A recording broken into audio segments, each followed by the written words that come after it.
The Alpha King's son was born Wolfless, until an Omega Maid pulled out something mysterious. The moon did not sing to Adrian Whitford. It mocked him. In a kingdom where the shift was the currency of power, the crown prince was a pauper in a palace of gold. He stood 24 years old, broad-shouldered and sharp-jawed, yet hollow inside, the only male in the Whitford bloodline who remained skin and bone when the lunar light touched the earth. They called him the Hollow Prince. They whispered that his blood was water, but as he stood on the precipice of his banishment, watching the frantic feral court dance below, Adrian didn't know that the girl scrubbing the floor behind him, a girl whose name he hadn't bothered to learn, held a secret in her apron pocket that could not only break his curse, but shatter the very foundation of the Alpha's throne. The great hall of the Whitford citadel smelled of roasted venison, pine needles, and the cloying metallic scent of aggression. It was the eve of the lunar equinox, the night the pack celebrated strength, lineage, and the raw brutality that kept King Cassian Fernbrook, Adrian's father, on the throne. Technically, Adrian carried the name Whitford, his mother's name, a silent protest she had enacted before her untimely death. But the kingdom belonged to Cassian, a man who wore his wolf like a second skin, a beast of charcoal fur and malice. Adrian sat at the high table, nursing a goblet of wine he had no intention of drinking. He felt the eyes of the court on him. They pricked his skin like needles. To his left sat Anastasia Blackwell, the daughter of the Southern Alpha. She was beautiful in a terrifying way, her hair a cascade of midnight silk, her eyes predatory amber. She was intended to be his betrothed, provided he ever presented his wolf. "You look pale, Prince Adrian," Anastasia purred, her voice low enough that only the high table could hear. She sliced into her steak with unnecessary force. "Perhaps the moonlight is too bright for your delicate constitution." Adrian gripped the stem of his goblet until his knuckles turned white. "My constitution is fine, Anastasia. I simply find the display of gluttony exhausting." "Gluttony?" She laughed, a sound like breaking glass. "It is hunger, Adrian, a hunger you wouldn't understand. The wolf eats because it must. You eat merely to survive." "Enough," King Cassian growled. He didn't look at his son. He never looked at his son if he could help it. The king was a massive man, scarred and greying, radiating an aura of dominance that made the air heavy. "Do not tease the boy, Anastasia. It is not his fault he was born a mistake." The silence that followed was louder than any howl. Adrian felt the familiar burn of humiliation in his chest, a cold fire that had lived there since his 16th birthday, the day he failed to shift for the first time. "I am not a mistake, father," Adrian said, his voice steady despite the trembling in his hands. "I am a man." "Perhaps that is enough." Cassian turned then, his eyes flashing with a dangerous, golden luminescence. "A man?" he sneered, his voice booming across the hall, silencing the music and the chatter. "In this kingdom, a man without a wolf is meat. You are a vulnerability, Adrian, a weakness in the wall, and I am tired of defending you." The king stood, his chair scraping violently against the stone floor. 3 days, Cassian announced, addressing the hundreds of nobles, warriors, and shifters gathered. "The equinox culminates in 3 days. If the prince has not shifted, by the time the moon reaches its zenith on the 3rd night, he will be stripped of his title. He will be exiled to the wastes." A gasp rippled through the crowd. The wastes were a death sentence, a frozen tundra inhabited by rogues and madness. "Father," Adrian stood, knocking his chair over. "You cannot do this." "It is done," Cassian roared, the sound vibrating in Adrian's chest. "Prove your blood, boy, or leave it in the snow." In the shadows of the servants' alcove, nearly invisible against the grey stone, Cordelia Morecrest froze. She held a heavy tray of silver pitchers, her knuckles white. She was an Omega, the lowest of the low, born into a caste of servitude. Her uniform was drab grey, her hair pulled back in a severe bun that hid the natural wave of her chestnut locks. She watched the prince, the man everyone mocked. She didn't see a weakling. She saw the way he calculated the room, the way he held his temper when a lesser man would have snapped. She saw a king who wasn't allowed to rule. Cordelia lowered her eyes as Percival Dunmere, the king's adviser, slithered past her. Percival was a beta, but he had the ambition of an alpha and the cunning of a fox. He paused near the alcove, his eyes scanning the room, landing on Adrian with a look of twisted satisfaction. "Checkmate," Percival whispered to himself. Cordelia felt a cold chill run down her spine. This wasn't just a test of strength, it was an execution. She adjusted the apron around her waist, feeling the hard, cold outline of the object hidden deep within the pocket. It had been her grandmother's, and her grandmother's before her, a relic of the old ways, before the Fernbrooks took the throne, before strength was measured only in teeth and claws. She hadn't planned to intervene. An Omega who caught the eye of the court usually ended up dead. But looking at Adrian, standing alone against a sea of predators, Cordelia felt a pull she couldn't explain. It wasn't pity. It was recognition. He was trapped in a cage of their making. And she held the key. The kitchens were a chaotic symphony of clanging pots, shouting cooks, and the overwhelming heat of the hearths. Cordelia moved through the madness like a ghost, her movements efficient and practiced. She was invisible here, just another pair of hands, scrubbing, carrying, and serving.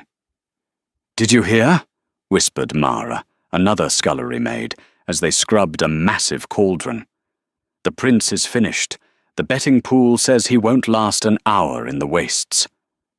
"He's not gone yet," Cordelia murmured, focusing on a stubborn stain of grease. "Might as well be," Mara scoffed. "Anastasia Blackwell is already measuring the drapes for the Queen's chambers. She'll marry the king's nephew once Adrian is out of the way." "That's the rumor." Cordelia didn't reply. Her mind was racing. She had served Adrian's chambers for 2 years. She knew things the court didn't. She knew he spent his nights reading ancient texts on strategy and agriculture, not weeping. She knew he practiced swordsmanship in the abandoned training yards at dawn, his form perfect, his human muscles honed to a deadly precision. He wasn't weak. He was just different. Later that night, Cordelia was assigned the final round of fireplace duties in the royal wing. The castle was quiet, the revelry having died down to a drunken stupor. She entered Adrian's chambers softly. The room was dark, save for the dying embers in the hearth. She moved to stoke the fire, kneeling on the stone hearth. "Leave it," a voice said from the shadows. Cordelia jumped, nearly dropping the iron poker. Adrian was sitting in a high-backed armchair by the window, staring out at the moonlit grounds. He held a glass of untouched whiskey. "Forgive me, Your Highness," she whispered, bowing her head. "I thought the room was empty." "It is empty," Adrian said, his voice devoid of emotion. "There is no one here but a ghost and a maid." Cordelia hesitated. Protocol dictated she leave immediately, but the despair in his voice was so heavy it felt like a physical weight in the room. "You are not a ghost, sir," she said, her voice trembling slightly. Adrian turned his head. The firelight caught the sharp angles of his face, illuminating the exhaustion in his dark eyes. "And you speak? I thought the Omegas were trained to be silent furniture." "We are trained to be invisible, not mute," Cordelia replied, surprised by her own boldness. Adrian let out a short, dry chuckle. "Invisible? I envy you. To be unseen would be a blessing right now." He took a sip of the whiskey and grimaced. "Tell me, what is your name?" "Cordelia, Your Highness." Cordelia. He tested the name on his tongue. Well, Cordelia, you should go. If my father finds you here, talking to the disgrace of the line, he might decide you're conspiring with me. Are you conspiring? She asked. Adrian looked at her, really looked at her, for the first time. He saw the intelligence in her hazel eyes, the defiance in the set of her shoulders. I am trying to figure out how to survive, but it seems my biology has doomed me. Is it biology? Cordelia took a step closer, checking the door to ensure it was latched. Or is it a lock? Adrian frowned, sitting up straighter. What are you talking about? You are not weak, Your Highness. I have seen you in the practice yards. You are faster than the Wolf Guard, stronger than the betas in human form. A body that's strong does not house a weak spirit. The wolf isn't missing. It's buried. Adrian stood up, his height imposing even without the shift. Careful, Cordelia.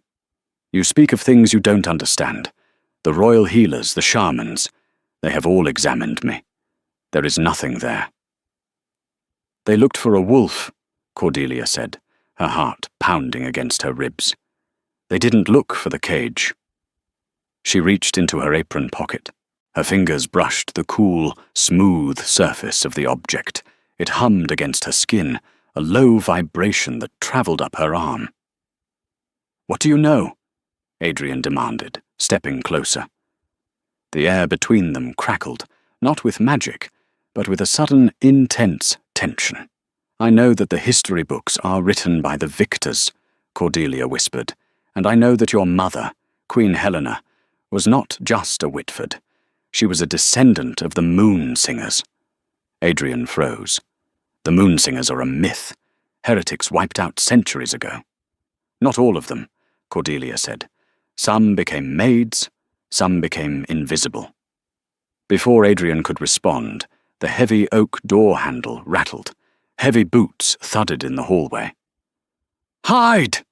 Adrian hissed, pointing toward the heavy velvet curtains of the balcony. Cordelia scrambled behind the drapes, just as the door swung open. Through the slit in the fabric, she saw Percival Dunmer enter, followed by 2 of the king's elite guards. A late night, my prince? Percival's voice was oily, dripping with false concern. I am contemplating my exile, Percival. Do you mind? Not at all. I merely came to deliver a message from your father. Tomorrow, the trials begin. He wants you to participate in the hunt, as a runner. Cordelia stifled a gasp. The hunt was a brutal training exercise where fresh recruits chased down a target. For the prince to be the prey, it was a humiliation beyond measure. I understand, Adrian said, his voice cold. Good. Rest well, Prince. You'll need your energy. Percival's eyes lingered on the room, scanning the corners, before he turned and left, the guards trailing behind him. Once the door clicked shut, Cordelia emerged. Her face was pale. They mean to kill you during the hunt. An accident in the woods. Adrian stared at the door. I know. Then you must use this, Cordelia said. She pulled her hand from her pocket. In the dim firelight, the object in Cordelia's hand didn't look like a weapon.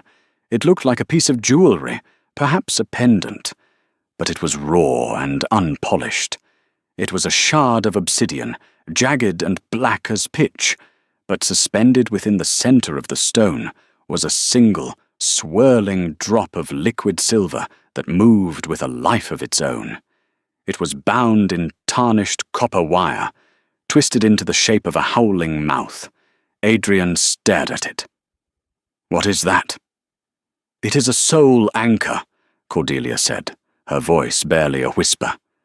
She held it out to him, but he didn't take it yet. He looked at it with a mixture of fear and fascination.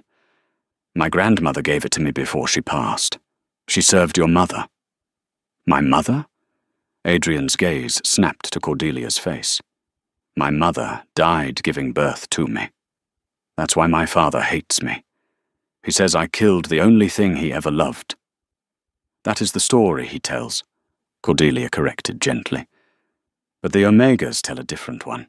Helena didn't die from childbirth. She died from exhaustion.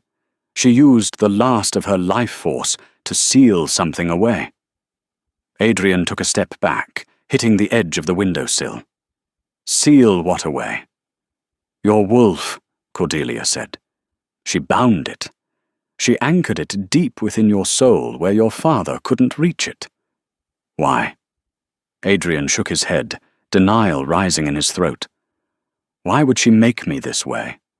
Why would she make me a cripple in a world of warriors? Because she knew what your father is, Cordelia said, her eyes fierce. She knew that if you presented a wolf too early, if you showed the power you truly hold, Cassian would see you as a threat. He kills rivals, Adrian, even his own kin. Look at his brothers, all dead by accidents or rogue attacks.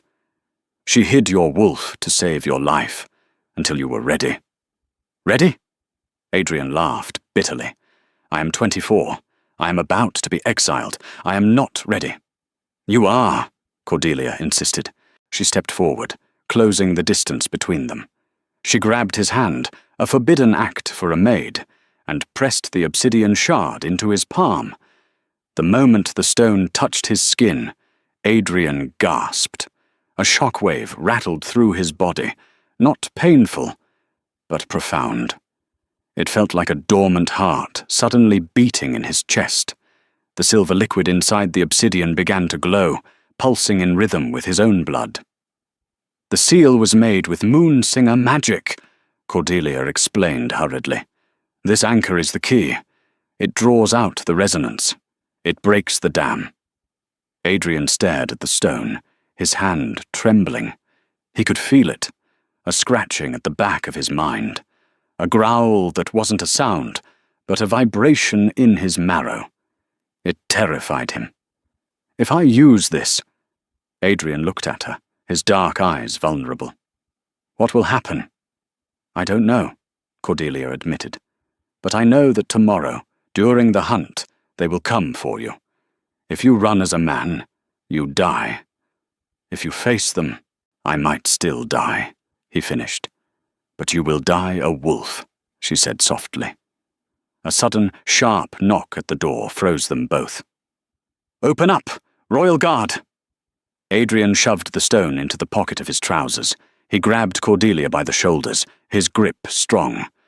The servants' passage behind the tapestry. Go. Now. Adrian. Go, he commanded, the authority in his voice unmistakable. Cordelia scrambled behind a heavy tapestry depicting the First War, just as the door burst open. It wasn't Percival this time. It was Anastasia Blackwell, flanked by 2 of her personal guards. She wasn't dressed for court. She was dressed in black leather hunting gear. Practicing your hiding skills, darling? Anastasia drawled, stepping into the room. She looked around, her nose twitching. She sniffed the air. I smell cheap soap and fear. Adrian stood his ground, blocking the view of the tapestry. What do you want, Anastasia? It is past midnight. I came to give you a sporting chance, she said, walking a circle around him. She trailed a finger down his chest. Run tonight, Adrian. Leave the citadel. If you leave now, before the hunt, I can ensure the guards on the west gate look the other way. Why would you do that? Adrian asked, his eyes narrowing. Because I have a heart, she smiled, showing too many teeth. And because watching the dogs tear you apart tomorrow will be messy. I dislike mess. You want me gone so you can claim the throne without a marriage, Adrian deduced. If I'm exiled, the line of succession breaks, and the strongest alpha takes the crown.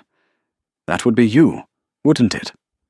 Or rather, you and whatever puppet you marry. Anastasia's smile vanished. You are smarter than you look.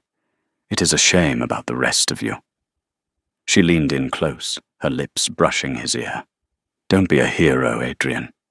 Heroes bleed the most. She turned on her heel and marched out, her guards following. Adrian waited until their footsteps faded. He turned back to the tapestry, but Cordelia was already gone. He reached into his pocket and pulled out the obsidian shard. It was warm now, hot even. He walked to the mirror. He looked at his reflection, the pale skin, the human eyes. But as he squeezed the stone, he saw a flicker in the glass. For a second, just a second, his reflection didn't blink, and the eyes staring back weren't brown. They were violet, the color of the ancient kings. He clenched his fist around the stone. Tomorrow he would run. But he wouldn't run away. The forest floor was a labyrinth of frost-bitten roots and decaying leaves, slick with the morning dew. Adrian ran. His lungs burned like they were filled with crushed glass, his human legs pumping rhythmically against the uneven terrain. He wore only a thin tunic and trousers, the standard garb for the prey in the royal hunt. Behind him, the baying of hounds and the deeper, guttural snarls of shifting wolves echoed through the trees. They had given him a 10-minute head start. It had been an insult, not a mercy. "Run!" his mind screamed. "Don't look back!" He vaulted over a fallen log, his boots skidding in the mud. He could hear them closing in, the heavy thud of paws, the snapping of branches. The recruits, eager to prove their viciousness to King Cassian, were not holding back. And leading them, Adrian knew, would be Anastasia's personal guard, instructed to make the accident look convincing. He reached the edge of the ravine, a steep drop into a rushing river below. It was a dead end. He spun around, his chest heaving, sweat plastering his dark hair to his forehead. 3 wolves burst from the underbrush. One was a mottled grey, another russet, and the center one, a massive, sleek black beast, was Anastasia's captain. They slowed as they saw him cornered, lips peeling back to reveal yellowed fangs dripping with saliva. They didn't attack immediately. They circled, savoring the fear they expected to smell. But Adrian didn't smell like fear. He smelled like ozone and old stone. He reached into his pocket, his fingers wrapping around the obsidian anchor. It was scorching hot now, vibrating so violently it made his hand numb. "Come on, then!" Adrian shouted, his voice cracking but loud. "Finish it!" The black wolf lunged. Time seemed to warp. As the beast was mid-air, jaws aiming for Adrian's throat, Adrian squeezed the stone with every ounce of strength he possessed. He didn't just hold it. He pulled from it. He visualized the cage Cordelia had described, the dam holding back the river. "Break!" he commanded his own soul. A sound like a thunderclap shattered the silence of the woods. It wasn't a noise from the sky, but from within Adrian. A shockwave of pure, violet energy exploded outward, knocking the attacking wolf out of the air and sending it crashing into a tree. Adrian fell to his knees, screaming as his bones rearranged themselves.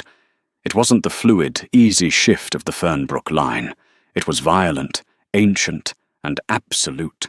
He felt his spine lengthen, his jaw extend, his skin splitting to release the fur beneath. The pain was blinding, a white-hot fire that consumed his humanity, burning away the weakness, the hesitation, the years of silence. When the light faded, the human prince was gone. Standing on the precipice of the ravine was not a normal wolf. It was a creature of nightmare and majesty.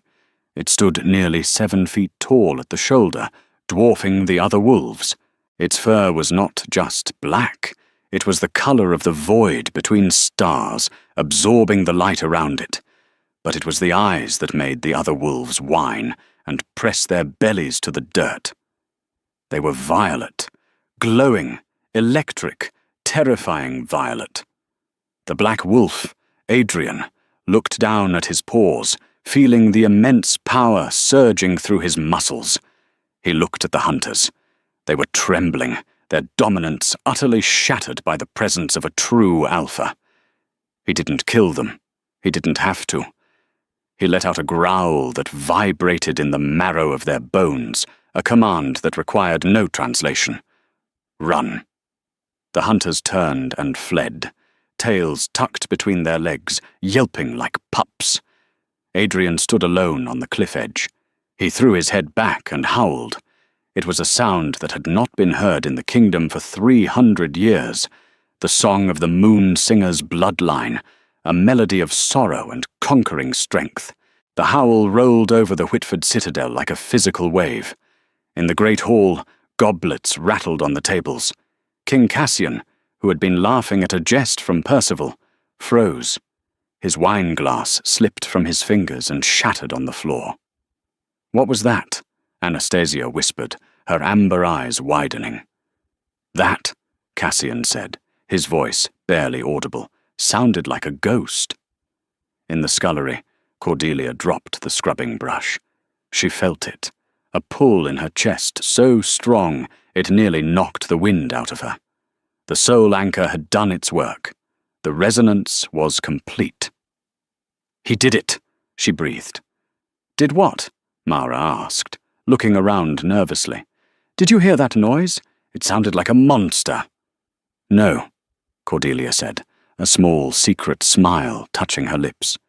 "It sounded like a king." She didn't wait for permission. She untied her apron and ran. She ran through the service corridors, up the back stairs, and out into the courtyard. The castle was in chaos. Guards were shouting, running toward the gates. Cordelia slipped through the confusion, heading toward the training grounds near the forest edge. She knew he would come back. He wouldn't run away. Not anymore.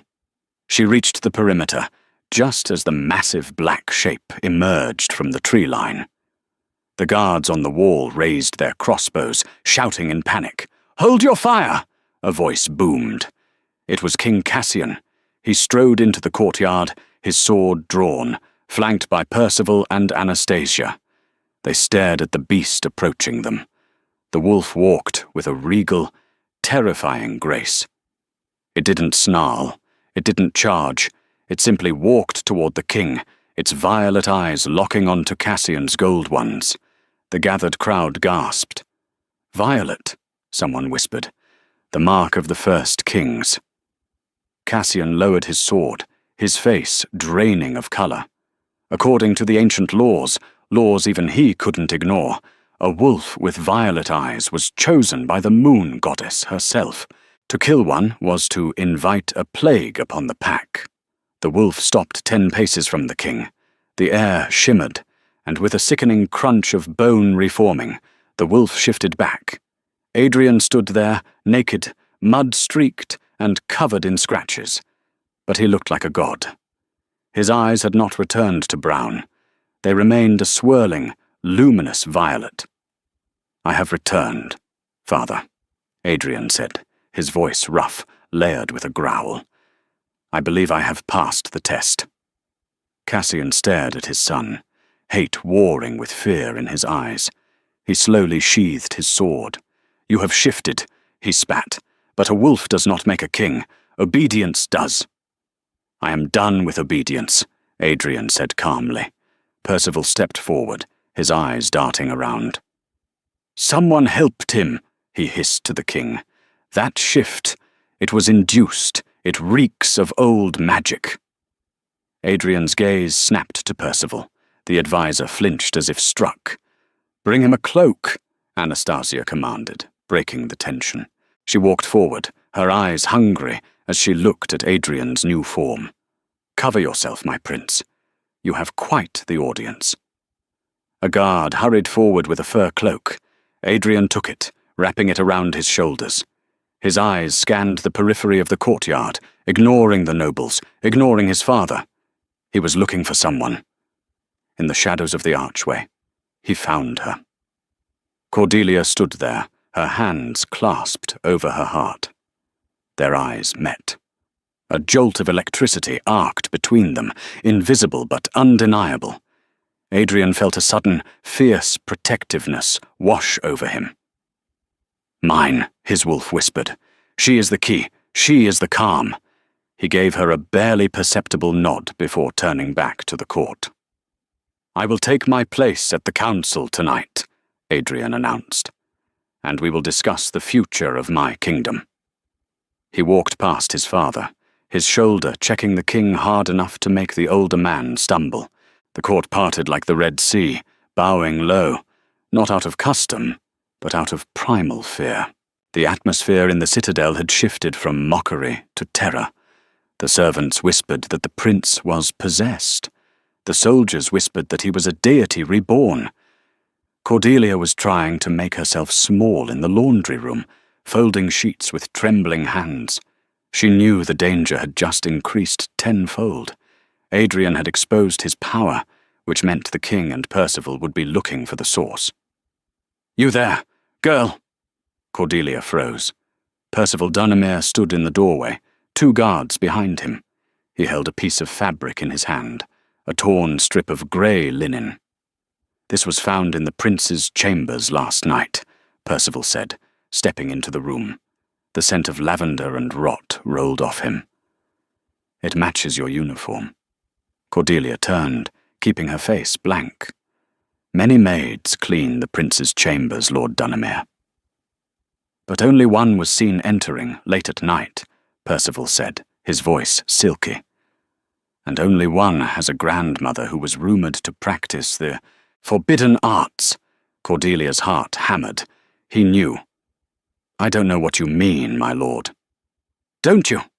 Percival moved faster than a human should, grabbing her wrist. His grip was bruising. "The prince's wolf didn't just wake up. It was pulled out. That implies a key. Where is it?" "I am just a maid," Cordelia gasped, trying to pull away. "We shall see." Percival signalled the guards. "Take her to the lower dungeons. We will see what she remembers in the dark." The guards moved to grab her. Crash! The heavy oak door of the laundry room was ripped off its hinges. Splinters flew across the room. Adrian stood in the doorway. He was dressed in a black doublet, the violet of his eyes blazing. He didn't look like the Hollow Prince anymore. He looked like death incarnate. "Let her go," Adrian growled. The sound wasn't human. It was the voice of the Alpha, vibrating with lethal intent. Percival released Cordelia's wrist instantly, stepping back, his hands raised. "Your Highness, I was merely questioning the staff about a security breach." "You were touching what belongs to me," Adrian said, stepping into the room. The temperature seemed to drop 10 degrees. "Belongs to you?" Percival raised an eyebrow, trying to regain his composure. "She is an Omega, Prince, property of the Crown." "I am the Crown," Adrian said. He walked over to Cordelia, placing himself between her and the advisor. He looked down at her, seeing the red marks on her wrist. A vein pulsed in his temple. He turned back to Percival. "If you ever touch her again, Percival, I will not banish you. I will not execute you. I will hunt you. Do you understand?" Percival swallowed hard, pale and sweating. "Perfectly, Your Highness." "Get out." Percival and the guard scrambled over the broken door to escape. When they were alone, the rage drained out of Adrian, leaving him looking exhausted. He turned to Cordelia, his expression softening. "Are you hurt?" he asked, reaching for her hand, but stopping just short of touching her. "I am fine," Cordelia whispered. She looked at him, really looked at him. The change was profound. He was bigger, sharper, his energy overwhelming. But underneath, she still saw the man who sat alone by the fire. "You came for me. You saved me," Adrian said. "I return my debts." "Is that all this is?" Cordelia asked, a daring question. "A debt?" Adrian looked at her hand, then slowly reached out and covered it with his own. The spark was immediate, warm and golden. "No, it is not a debt. When I shifted, when the wolf took over, the only thing that kept me from tearing that forest apart was you. Your scent, it anchored me." Cordelia felt a blush rise to her cheeks. "The king knows about the magic. Percival knows." "Let them know," Adrian said fiercely. "I am done hiding. but you are not safe in the servants' quarters anymore. Where should I go? My chambers, Adrian said. I am appointing you as my personal valet. You will sleep in the anteroom. No one enters or leaves without my permission. People will talk, Adrian, she warned, using his name without the title. Let them talk, he said, stepping closer, his violet eyes searching hers. Let them scream. I have the power of the ancients now, Cordelia, and I intend to use it to clean this kingdom of its rot. He paused, looking at the door where Percival had fled. But first, Adrian murmured, we must survive dinner. Anastasia has invited us to a private feast, and I smell poison in the air. Cordelia gripped his hand tighter. Then we shall face it together. Adrian smiled, a rare, genuine smile that transformed his face. Yes, together. Outside the window, the moon began to rise, full and heavy. But for the first time in 24 years, it didn't look down on a hollow prince. It looked down on a wolf who had found his pack of two. The private dining chamber of Anastasia Blackwell was a masterpiece of intimidation. Draped in heavy crimson velvet and illuminated by 1,000 flickering candles, it felt less like a place to eat and more like the inside of a beating heart. The air was thick with the scent of jasmine and roasted quail, but underneath lay the metallic tang of magic, old, binding spells woven into the very tapestries. Adrian sat at the head of the long ebony table, his posture rigid. He wore the black doublet of his station, the silver thread on his collar catching the candlelight. Cordelia stood a step behind his chair, dressed in the crisp, dark uniform of a royal valet, her eyes scanning the shadows. She felt the heavy weight of the obsidian anchor in her pocket, though its heat had subsided into a steady, rhythmic thrum, syncing with the prince's heartbeat. You aren't eating, Adrian, Anastasia purred. She sat across from him, looking every inch the predator in a gown of shimmering gold silk that clung to her curves like a second skin. Is the quail not to your liking? Or do you fear I've seasoned it with nightshade? I fear nothing from you, Anastasia, Adrian said, his voice calm but layered with the low rumble of his wolf. But I have no appetite for games. Why did you call us here? Anastasia laughed, the sound tinkling like silver bells. She signaled a servant to pour more wine. Us? You speak as if the help is part of the negotiation. Her amber eyes flicked to Cordelia with disdain. Step away, girl. The adults are talking. She stays, Adrian said. The candles flared higher for a brief second, responding to his rising temper. Anastasia's smile faltered, then returned, sharper this time. Very well. Loyalty is quaint. But let us speak of reality. Your father is gathering his generals in the war room. He claims your shift is an abomination, a trick of dark magic. He intends to declare you a rogue by sunrise. Cordelia stiffened. A rogue status meant open season. Any wolf in the kingdom could kill him without consequence. Let him try, Adrian said, reaching for his wine glass but not drinking. He will succeed, Anastasia countered, leaning forward, her voice dropping to a conspiratorial whisper. Unless you have an alliance. The Southern Pack, my pack, is the largest military force outside the Citadel. Marry me, Adrian. Tonight. We announce the union before the dawn. My father will back your claim, and Cassian will be forced to stand down. You get the crown. I get to be queen. And what becomes of Cordelia? Adrian asked, his gaze unwavering. Anastasia waved a hand dismissively. She can stay. Every king needs a mistress. Or a pet. I am not a jealous woman, Adrian. I only care about power. Silence stretched across the table, taut as a bowstring. Cordelia looked at the back of Adrian's head, her heart pounding. It was a logical offer. It was the safe choice. It would save his life. Adrian slowly stood up. He picked up his wine glass and poured the contents onto the pristine white tablecloth. The red liquid spread like a blood stain.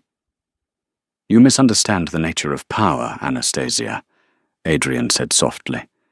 "You think it is something to be traded, to be shared in back rooms. But true power, the power of the violet eyes, is not negotiated." He turned to Cordelia, extending his hand. "Come."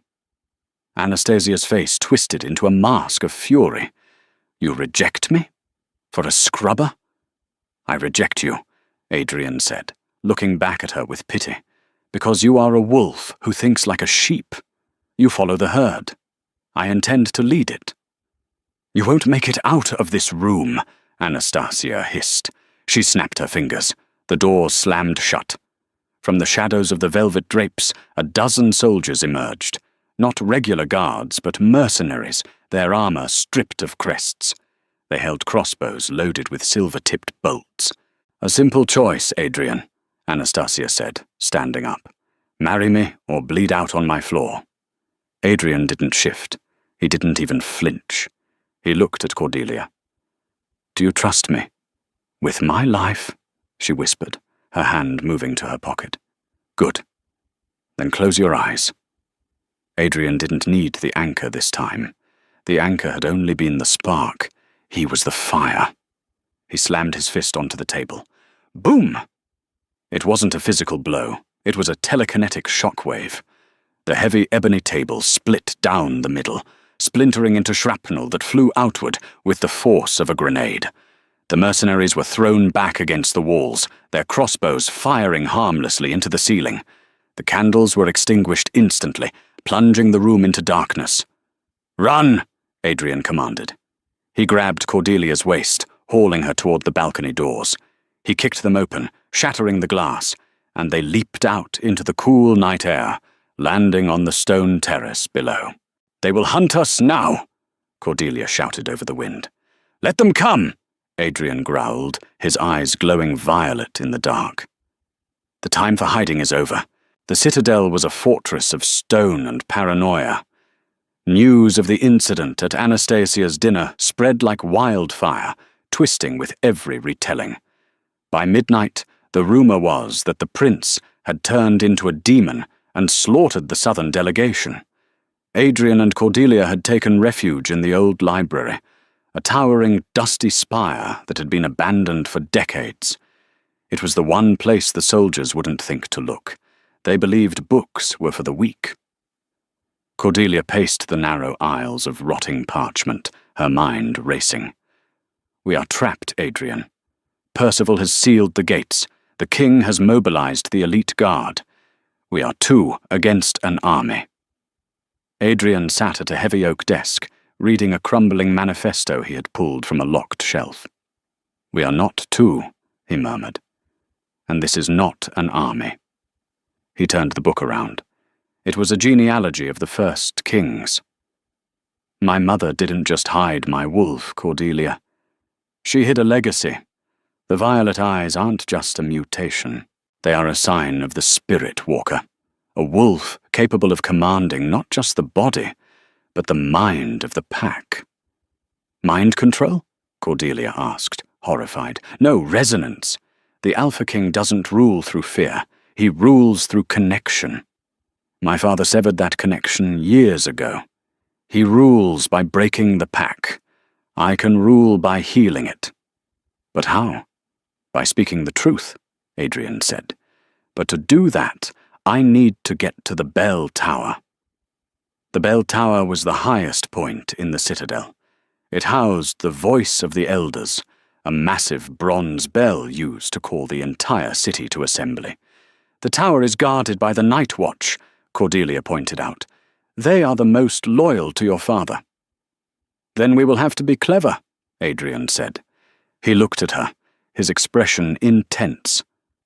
"I need the anchor, Cordelia." She handed it to him. He didn't use it to draw power this time. Instead, he placed it on the desk and crushed it with the hilt of a dagger. "Adrian!" she gasped. The obsidian shattered, but the silver liquid inside didn't spill. It floated into the air, a shimmering mist of pure energy. It served its purpose, Adrian said. It woke me up. Now I need you to guide it. Me? You are an Omega. You are the caretakers of the soul. You have the empathy I lack. Take this mist, he gestured to the floating silver light. Weave it into a cloak. Make us invisible. Cordelia stared at the mist. She had never done magic, real magic, but she felt the hum of it, familiar and warm, like her grandmother's humming. She closed her eyes and reached out with her mind, imagining the shadows wrapping around them, softening their edges, silencing their steps. The silver mist obeyed. It expanded, swirling around them until the library disappeared, replaced by a grey, shifting fog. It's working, Adrian whispered, his voice filled with awe. Under the cover of Cordelia's weave, they moved through the castle. They walked past patrols of snarling guards who looked right through them. They slipped past the heavy barricades of the inner sanctum. They reached the base of the bell tower. The stairs spiraled up into the dark, guarded by 2 massive wolves. Cordelia felt her concentration slipping. The magic was draining her. I can't hold it much longer, she panted, sweat beading on her forehead. Just a little further, Adrian urged, supporting her weight. They began the climb. 100 steps. 200. The air grew thinner, colder. At the top, the wind whipped around the open arches. The great bronze bell hung silent and heavy, but standing in front of it, blocking their path, was Percival Dunamere. He wasn't alone. He held a staff of twisted iron, glowing with a sickly green light. I knew you would come here, Percival sneered. Predictable. You want to ring the bell? You want to cry for help? I want to end this, Adrian said, stepping out of the fading mist. He lowered Cordelia gently to the floor. Rest now. So noble, Percival laughed. But you are too late. The king is already ascending the stairs with the execution squad. You are trapped, little wolf. Percival raised his staff. And I will take great pleasure in skinning you before he arrives. A blast of green necrotic energy shot from the staff. Adrian didn't dodge. He caught it. He caught the energy with his bare hand, his palm glowing violet. The 2 forces collided, green rot against violet purity. The air crackled with ozone. You are a parasite, Percival, Adrian gritted out, pushing forward. You have been poisoning my father's mind for years, feeding his paranoia. I made him strong, Percival screamed, the veins in his neck bulging. I gave him the power to crush the weak. No, Adrian roared. You made him weak. With a surge of power, Adrian crushed the green energy in his fist. He lunged forward, faster than Percival could react, and grabbed the advisor by the throat. He lifted him off the ground, dangling him over the edge of the tower. Give me one reason not to drop you, Adrian growled. Because! Percival choked, his eyes wide with terror. Because without me, the king dies. Adrian froze. What? I bound his life to mine, Percival wheezed. A blood pact. If I die, he dies. Steps thundered on the stairs below. King Cassian burst onto the tower platform, sword drawn, his face a mask of rage. Behind him stood Anastasia and a dozen elite guards. Let him go, Cassian bellowed. Adrian looked at his father, then at the worm in his hand. He realized the truth. His father wasn't just a tyrant. He was a puppet. You bound yourself to a leech, father, Adrian said sadly. He threw Percival back onto the stone floor, hard enough to knock the wind out of him. I am not here to fight you, Adrian said to the king. I am here to save you. I don't need saving, Cassian shouted. Kill him! The guards hesitated. They looked at the violet eyes, then at the king. I said kill him! Cassian screamed, his voice cracking. Adrian turned his back on the guards. He walked toward the great bell. Don't you dare, Cassian warned. Adrian grabbed the heavy iron striker. He looked at Cordelia, who was struggling to sit up. She nodded. Adrian swung the striker. Gong! The sound was deafening. It wasn't just a sound, it was a compulsion. It rang out across the city, vibrating in the teeth of every wolf, human and child. It was the alpha call, the summons that could not be ignored. And with it, Adrian poured his will into the sound. "See," he commanded. "See the truth." The vibration of the bell stripped away the illusions. Down in the courtyard, the soldiers looked at their hands and saw the faint green tethers of Percival's influence fading.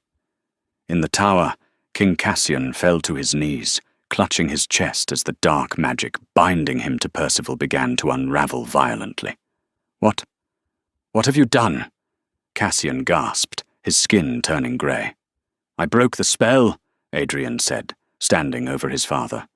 "The bell amplifies the alpha frequency. It purges foreign magic." Percival shrieked, scrambling backward.